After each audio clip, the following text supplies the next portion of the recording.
0.25%였던 정책 금리를 5.5%까지 네. 굉장히 빨리 올렸거든요. 이렇게 급격한 금리 인상은 사실은 경제에 굉장히 큰 부담이 돼야 됩니다. 근데 US 익셉셔널리즘이라고 할 만큼 미국 경기가 잘 견디고 있어요. 이것을 보면 미국 경제의 강건성이 생각했던 것보다 높지 않겠느냐. 연준이 궁극적으로 생각하는 중립금리라는 게 있어요. 그게 뭐 한 2%, 2.5%라고 얘기하는데 그것보다 더 높을 수가 있다는 거죠. 이 중립금리라는 것이 과거보다 높다고 하면 금리를 5.5%까지 높이 올려도 그 긴축 강도가 약화되는 거죠. 두 번째로는 금리를 낮춘다고 하더라도 옛날 생각했던 것처럼 많이 못 내릴 것이다. 그런 의미에서 금리 인하 정도도 좀 약화될 수 있고 인하 폭도 좀 줄 수 있다. 자, 이제 얘기 스튜디오에서 이어가 보겠습니다. 이번 주 이 시간 저희가 국내 최고의 금융 전문가들 한 분 한 분 모셔서 이 시간 통해서 하반기 시장에 대한 이야기 한다고 어제 전해드린 바 있습니다. 오늘도 그 시간 진행해 보겠습니다. KB증권 이코노미스트이시죠? 장재철 박사 나와 계십니다. 어서 오세요. 네, 박사님. 안녕하십니까? 네, 아침 네. 일찍 감사드립니다. 네. 자, 일단 올해 상반기도 어느덧 마무리 시점입니다. 거시경제 흐름과 특징 정리해 주시면 좋을 것 같은데요. 예, 그 올해 상반기에는 뭐 작년 말에 생각했던 것들은 몇 개 국가들은 이제 경기 리세션에 들어갈 것이다, 경기 침체에 들어갈 것이다 우려가 많았었죠. 왜냐하면 그 2021년, 2022년에 정책 금리를 굉장히 빠르게 인상을 하면서 언젠가는 이제 금리를 많이 높이면 경기 침체가 꼭 왔었으니까요, 대부분의 경우에. 근데 올해 상반기 들어와서 보니까 제일 금리를 빠르게 올렸던 미국 같은 경우에도 뭐 1분기 성장률이 전기 대비 1.3%, 전년 동기 대비 2.9%. 네. 뭐 이전보다는 좀 둔화됐지만은 여전히 강건했습니다. 네. 반면에 오히려 유럽이나 일본 같은 경우에는 경기가 좀 둔화되는 모습을 보였죠. 왜냐하면 뭐 지난해 하반기보다는 좋았지만 유럽은 0%대 성장을 했고요. 일본은 오히려 마이너스 성장을 했습니다. 그래서 우리가 이런 것들을 뭐 미국의 예외주의, US 익셉셔널리즘에서 미국만 좋은 거 아니냐 이런 이제 얘기가 있었고요. 신흥시장국 중에서는 중국 같은 경우가 1분기 성장률을 5.0%를 봤는데 5.3% 나오면서 약간 서프라이즈를 보였었죠. 그래서 국가별로 성장의 어떤 흐름이 좀 달랐던 부분이 있었고요. 그리고 제일 큰 특징 중에 하나는 그동안에 높았던 인플레이션이 점진적으로 이제 우하향하는 안정세를 보이는 모습을 보였죠. 우리가 이제 인플레이션이 둔화된다. 그래서 디스인플레이션이라고 하는데 그런 현상들이 나타났습니다. 그래서 그 결과는 뭐냐면 주요국 중에서 이제 금리 인하를 한 국가들이 있었죠. 지역이 있었죠. ECB가 금리를 6월 달에 내렸고요. 정책 금리를 내렸고, 뱅크 오브 캐나다 은행도 내렸고, 또 스위스 중앙은행도 내렸고, 반면에 금리를 높였기 때문에 내려야 된다고 생각을 했던 이 미국의 연준은 여전히 이제 금리를 높게 가져가고 있고, 그래서 시장에는 좀 부담이 되고 있는 그런 상황이죠. 그래서 US 익셉셔널리즘, 미국 예외주의, 그리고 인플레이션이 둔화되는 거, 그리고 그 결과로서 중앙은행들의 통화 정책이 좀 다변화되는, 이전에는 계속 올렸다가 이제 내리는 시점이 되는데 먼저 내리는 데가 있고 유지하는 데가 있고, 그래서 이러한 몇 가지의 이런 특징이 있었던 상반기라고 볼 수가 있을 것 같습니다. 네. 이제 하반기가 되면 이미 내리기 시작한 곳도 있고 하기 때문에 하반기가 되면 미국을 비롯해서 주요국들도 동참하지 않을까라는 게 이제 시장의 예상이긴 한데, 말씀해 주신 것처럼 지금 나라마다 뭐 인플레이션의 속도라든지 아니면 경기 상황이 다 다르기 때문에 통화 정책이 다이버전스라고 하나요? 좀 네, 네. 다양화돼서 네, 네. 이제 가져가는 게 현재 특징일 것 같아요. 근데 이게 미국 같은 경우는 아직은 그럼 내릴 이유를 못 찾고 있다. 아니겠습니까? 그렇죠. 어떤 이유가 있다면 네. 통화 정책, 금리 인하가 시작이 될 수 있을까요? 통화 정책에서 이제 금리 정책에서 제일 중요한 네. 것은 인플레이션율이 이제 충분히 이제 낮아져야 되는데, 그 이제 우리가 보통 인플레이션 목표라고 그러죠. 주요 선진국의 인플레이션 목표는 2%입니다. 근데 미국의 소비자 물가 여전히 3%대고요. 그리고 뭐 통화 정책의 기준이 되는 개인 소비 지출 물가는 2%대 후반이지만 2%를 상회하고 있죠. 그래서 물가가 작년보다는 많이 낮아졌다고는 하지만은 목표 수준을 상회하고 있기 때문에 우리가 이게 빨리 안 떨어지니까 스티키하다, 네. 뭐 굉장히 뭐 끈적끈적하다 이런 이제 얘기를 하는데 이런 부분이 아마도 제일 큰 것 같고요. 그리고 금리 인하에 대한 요구는 있을 수가 있습니다. 왜냐하면 이렇게 결국은 최근에 나타나는 고용 시장을 보면 과거보다는 좋지만은 점차 약화되는 모습을 보이고 있거든요. 신규 실업 수당이라든지 아니면 일자리 수, 아니면 빈 일자리 수, 베이컨시 레이트 이런 것들이 좀 줄어들고 있어요. 그래서 이러한 것들을 좀 고려하면 궁극적으로 미국 경기도 지금과 같은 높은 금리 수준을 견디기 어렵지 않겠느냐. 그래서 금리 인하는 필요하다는 게 이제 시장의 중론이죠. 그렇지만 그 시점에 대해서는 상당히 많이 갈리고 있습니다. 예. 하반기 그렇다면 경제 전망의 키, 금리 인하 시점 계속해서 사실 저희 금리 인하 얘기를 아시겠지만 박사님 너무 많이 하잖아요. 그럼요. 언제 시작이 될까? 아마 보시는 분들도 금리 인하 얘기를 이제 그만했으면 좋겠다 하시는 분들 많을 거예요. 그 정도인데. 왜냐면 이 금리 자체가 사실은 모든 금융 상품들의 어떻게 보면 기준. 제일 중요한 변수잖아요. 네. 그래서 금리가 내려오면 우리가 주식에서 이제 주가의 그 정의가 미래 현금 흐름의 현재 가치화하는 건데 그 디스카운트 할인해 주는 게 금리잖아요.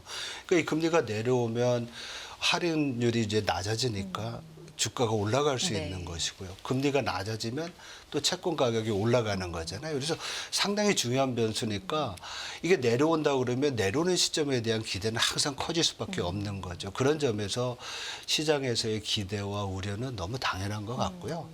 그러면 이게 이제 기준이 될 수 있는 게 뭐냐. 네. 제가 볼 때는 지난 6월 달 미 연준의 연준은 정책 금리를 동결했지만 경제 전망 그 점도표라는 걸 발표했잖아요. 그걸 보면 경제 성장률은 올해와 내년 다 유지를 했어요. 2.1%, 2.0% 그리고 실업률도 4.0%로 유지를 했고 인플레이션은 오히려 0.2% 포인트씩 올렸어요. 그러니까 인플레이션은 더 높아지는데 또 금리 인하 수준은 또 과거에 3번이었다면 1 번으로 줄이고 그래서 여러 가지 상황들을 보면 앞으로는 인플레이션에 대한 우려보다는 오히려 연준이 더 주목하는 것은 그 경기 상황과 실업률이 아닌가 이런 생각이 들어요. 왜냐하면 연준이 올해 말에 실업률을 4.0%로 전망을 했습니다. 네. 근데 벌써 5월 달에 4.0% 됐어요. 그리고 앞으로 민간 소비라든지 여러 가지 좀 둔화된다고 하면 실업률이 더 높아질 수 네. 있거든요. 그래서 저는 그 비농업 부분에서의 일자리 수가 약 한 15만 개 더 나가서 10만 개 밑으로 내려오고 실업률이 지금 4.0에서 4.1%로 올라가는 시점이 이제 보인다고 하면 연준은 그때부터 금리를 인하하지 않겠느냐 이렇게 생각을 하고 있습니다. 이제부터는 인플레이션도 물론 중요하지만 고용 쪽 지표가 상당히 좀 변수가 될 수 있겠다. 예, 말씀이시네요. 그거는 어떻게 보면 좀 어떻게 또 질문하실지 모르겠지만 인플레이션 자체가 앞으로 지금 아까 말씀드렸듯이 미국의 소비자 물가는 3%대고 개인 소비 지출 물가는 2.7%, 2% 후반인데 이것이 올해 하반기로 가면 지금보다 더 낮아지는 수준이 이제 예상이 되고 있는 거죠. 각각 2%대 중반 아니면 2% 초반으로 내려올 수 있고 이런 거가 이제 인플레이션 자체가 연준의 그 인플레이션 타겟 목표까지 2%까지 가는 시점은 내년 하반기나 돼야지 가능할 것 같아요. 그러니까 그런 시점까지는 어쨌든 인플레이션 점진적으로 둔화될 것이 거의 이제 확실시되고 있기 때문에 물론 이제 다른 가능성도 있지만은 인플레이션은 둔화되고 반면에 이제 그동안의 높은 금리로 인해서 경기가 얼마만큼 둔화될 것인가 그것이 결국은 실물 경기를 약화시킬 것이고 노동시장을 더 이제 어렵게 해서 실업률이 올라가고 일자리 수가 줄어들 것이다. 그래서 앞으로는 이 노동시장 부분에 더 포커스를 주지 않을까 이렇게 생각을 합니다. 인플레이션은 적당히 잡히고 고용은 크게 아주 급하게 망가지지 않고 그러면서 금리를 차근차근 낮추고 경기도 좋고 이게 골디락스잖아요. 네. 미국은 지금 그렇게 가고 있는 겁니까, 박사님? 아주 잘 표현하신 것 같아요. 왜냐하면 네. 사실 그 2.5%, 0.25%였던 정책 금리를 5.5%까지 네. 굉장히 빨리 올렸거든요. 이렇게 급격한 금리 인상은 사실은 경제에 굉장히 큰 부담이 돼야 됩니다. 소비, 투자 모든 부분에서. 근데 앞에서 말씀드렸듯이 미국 예외주의라고 해서 US exceptionalism이라고 할 만큼 미국 경기가 침체 들어가지 않고 잘 견디고 있어요. 그런데 이것을 보면 미국 경제의 강건성이 우리가 옛날에 생각했던 것보다 높지 않겠느냐 이렇게 생각을 하고 있거든요. 그런 점은 어떻게 보면 지금 연준이 생각하고 있는 미국의 잠재 성장률 1.8%보다도 잠재 성장률이 높을 수 있고요. 그리고 연준이 궁극적으로 생각하는 중립금리라는 게 있어요. 인플레이션을 발생하지 않으면서 이 잠재 성장률을 유지할 수 있는 금리. 그게 뭐 한 2%, 2.5%라고 얘기하는데 그것보다 더 높을 수가 있다라는 거죠. 그 얘기는 이 중립금리라는 것이 보통 할 때 정상적인 금리라는 것이 정책 금리라는 것이 과거보다 높다고 하면 금리를 5.5%까지 높이 올려도 그 긴축 강도가 약화되는 거죠. 그리고 이게 첫 번째 임플리케이션이고요. 두 번째로는 금리를 낮춘다고 하더라도 이것이 이제 옛날 생각했던 것처럼 많이 못 내릴 것이다. 이런 또 함의가 있습니다. 그래서 미국 경제 굉장히 강건하고 그런 의미에서 금리 인하 정도도 좀 약화될 수 있고 인하 폭도 좀 줄 수 있다. 이렇게 볼 수 있을 것 같습니다. 최근 몇 년간의 상황에서 심심치 않게 나오는 이 논의가 말씀해 주신 중립금리 같은데 사실 수십 년간 이 중립금리는 좀 하향 움직임을 보였는데 최근에 이제 이게 높아졌을 수 있다라는 거잖아요. 네네. 이게 상당히 중요한 의미를 갖는 겁니까, 박사님? 그렇죠. 네. 이게 중립금리가 높아진다는 것은 정책에 있어서 중고가 되는 금리가 높으니까 과거보다는 금리 수준이 높아질 수 있다는 얘기가 될 수 있고요. 두 번째로는 저희들이 생각하고 있는 앞으로 2, 3년간의 그 세계 경제를 보면 과거에는 굉장히 낮은 인플레이션이었잖아요. 그리고 이 인플레이션을 가져왔던 것이 중국이라든지 아니면 기술 발전이라든지 그래서 물가가 내려오는 영향이 있었는데 앞으로는 잘 아시지만 공급망이라는 것이 그 신냉전에 의해서 또 아니면 지정학적 리스크에 의해서 지금 굉장히 위협받는 수준이고요. 그리고 그린 트랜스포메이션 이런 그 녹색으로 전환하는 것 자체가 환경에는 좋고 기후에는 좋지만은 굉장히 비용이 들어가는 거죠. 그러니까 이러한 부분들은 다 이제 우리가 볼 때 생산 비용을 올려서 물가를 높일 수 있는 그런 상황이 될 수가 있는 거죠. 그래서 인플레이션도 과거보다 높고 그래서 코로나 위기 이전과 같은 그러한 아주 낮은 금리의 시대는 이제 어렵지 않나 이렇게 보는 거죠. 그런데 이제 굉장히 중요한 역할을 하는 것이 중립금리 수준이 좀 높아졌다. 미국의 중립금리가 높아지면 미국의 정책금리 자체가 과거보다 좀 높아질 수 있잖아요. 그러면 세계 중앙은행들의 정책금리도 따라서 높아질 수밖에 없을 겁니다. 왜냐하면 이러한 금리차 자체가 달러 강세를 유발할 것이고 그러면 상대국 통화는 약세가 되니까 또 이제 인플레이션 우려가 있고 아니면 자본 유출 우려가 있고 그래서 전반적으로 또 글로벌한 또 금리 자체가 올라갈 수 있는 그런 환경이 조성될 가능성이 있죠. 지금 환율 말씀해 주셨으니까요. 네. 환율이 상당히 최근에 또 변수입니다. 원화도 1,400원대 목전에 있고 뭐 엔 약세 계속되고 있고요. 이 미국의 경제가 강한 속에서 달러 강세가 계속 사실 올해 어느 시점에는 좀 꺾이지 않을까 했었는데 이게 좀 장기화되고 있잖아요. 이런 환율에 대해서는 어떻게 봐야 될까요? 이 환율을 볼 때는 이제 수급 측면도 봐야 되지만은 경제 이제 펀더멘탈이 중요한 것 같아요. 그러니까 이 미국의 굉장히 이제 강건한 경제 모양을 하고 있고 그거에 근거해서 금리를 높은 수준에 유지를 했고 그리고 이런 상황이 적어도 뭐 올해 하반기 3분기까지 갈 것이다라고 보면 달러 강세는 3분기까지 가겠죠. 근데 여기에 또 하나 요인이 있습니다. 그게 뭐냐면 11월에 있을 미국 대선이죠. 대선. 이 대선이라는 것은 뭐 지금 트럼프 후보자도 그렇고 바이든 후보자도 그렇고 뭐 통상 정책에 대한 여러 가지 이슈도 있고 재정 지출에 대한 이슈도 있지만 그 자체가 불확실성이에요. 그래서 시장에서는 그 위험 회피 성향을 높일 수가 있고 위험 회피 성향이 커진다 그러면 불행하게도 우리 원하는 리스키 커런시 위험 통화라고 평가를 받죠. 그리고 어떻게 보면 이제 커머더티처럼 영향을 받는 수가 있어가지고 이 리스크가 높아지면 원화가 약세가 돼요. 그래서 제가 볼 때는 우리 경제 펀더멘탈이랑은 상관없이 달러 강세와 이러한 불확실성 요인 때문에 이 달러 원 환율 자체가 높은 수준에 있을 가능성은 큰데요. 이제 미국 경제는 앞으로 좀 더 둔화가 될 것이고, 그리고 정책금리 인하가 이제 예상이 되고 있고요.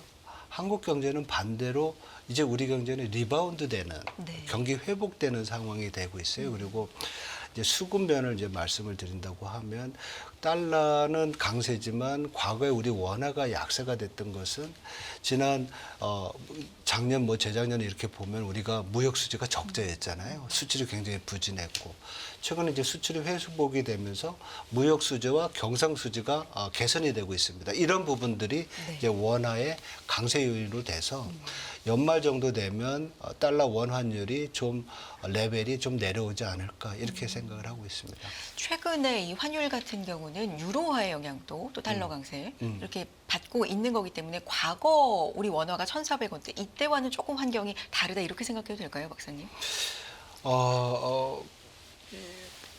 그렇죠. 왜냐면은 뭐 달러 강세 자체가 우리나라한테만 영향을 미치는 게 아니라 모든 나라에 다 영향을 미치고 있고 또한 최근에 이제 외환시장에서 주요한 또 이슈가 엔화가 얼마만큼 더 약세가 될까 아니냐 네. 이런 문제잖아요. 그런데 엔화 약세가 두드러지고 있는 상황이라서 제가 볼 때는 일본 재무성이나 아니면 중앙은행이 정책 금리 인상을 올해 안에는 해야 되지 않겠느냐 이런 생각을 하고 있습니다. 그래서 그 인상폭은 뭐 10bp에서 15bp까지 지금 여러 가지 이제 전망은 많지만 일단 올해는 시작을 해야 되지 않을까 이런 생각을 합니다. 알겠습니다. 그렇다면 하반기에 우리 코스피는 어떻게 진행이 될까? 이 부분으로 좀 넘어가 보겠습니다. 뭐 이코노미스트로서 주식 전망하고 이러는 거는 좀 그렇죠. 어렵지만요. 그 저희 뭐 옛 동료였던 그 KB증권 그 전망을 따르면 올해 하반기 타겟을 상단을 2,970 정도 보고 있더라고요. 근데 이러한 어떤 배경을 보면 뭐 기초 펀더멘탈 기초 여건으로 본다고 하면 경기가 회복이 되고 있고 그리고 반도체 경기가 살아나고 있고 물론 이제 여러 가지 또 명함은 있지만은 이러한 부분들이 영향을 미칠 수 있는 것 같고요. 그리고 한국은행도 금리를 좀 내려야 되는 부분들이 있고 그리고 정부의 밸류 프로그램도 뭐 어느 정도 성과를 내야 되겠죠. 이러한 것들이 좀 어우러진다고 하면 지금보다는 좀 업사이드가 있지 않을까 이렇게 생각해 볼 수 있을 것 같습니다. 네, 박사님은 그렇다면 한국은행 같은 경우는 금리 인하 필요하다라고 말씀해 주셨지만 그러면 뭐 미국보다 전후로 해서 어느 저는 몇 회 정도 먼저 해야 될 것 먼저. 같아요. 왜냐하면 선제적으로. 22도 내렸고요. 네. 20이 내렸는데 미국보다 유럽 쪽의 인플레이션이 굉장히 낮아요. 2%대 벌써 내려왔고 우리도 벌써 이제 2%대 들어왔고 앞으로 더 내려올 거로 예상을 하고 있고요. 두 번째로는 금융 불안정성 이유 때문에 뭐 가계부채라든지 부동산 때문에 금리 인하를 주저하는 그런 이유는 충분히 이해는 됩니다. 그렇지만 지금 우리 경기가 수출에 의해서 드라이브 되고 있는데 더 중요한 거는 소비와 투자 부분도 우리가 간과할 수 없거든요. 대외 환경을 언제든지 변할 수 있는 거고 그리고 경기의 어떤 회복의 내실을 강화하기 위해서는 한국은행이 금리를 내려서 좀 지원해 줘야 되지 않을까 이런 생각을 합니다. 알겠습니다. 박사님 오늘 짧은 시간에 또 하반기에 대한 얘기해 주셔서 감사드리고요. 좀 더 긴 시간을 모셔서 또 깊은 얘기 들어보겠습니다. 감사합니다. 장재철 박사 함께했습니다. 고맙습니다. 네, 고맙습니다. 굿모닝 인포맥스 준비한 내용 여기까지고요. 내일 아침 6시 10분 인사드리겠습니다. 함께해 주신 여러분 고맙습니다.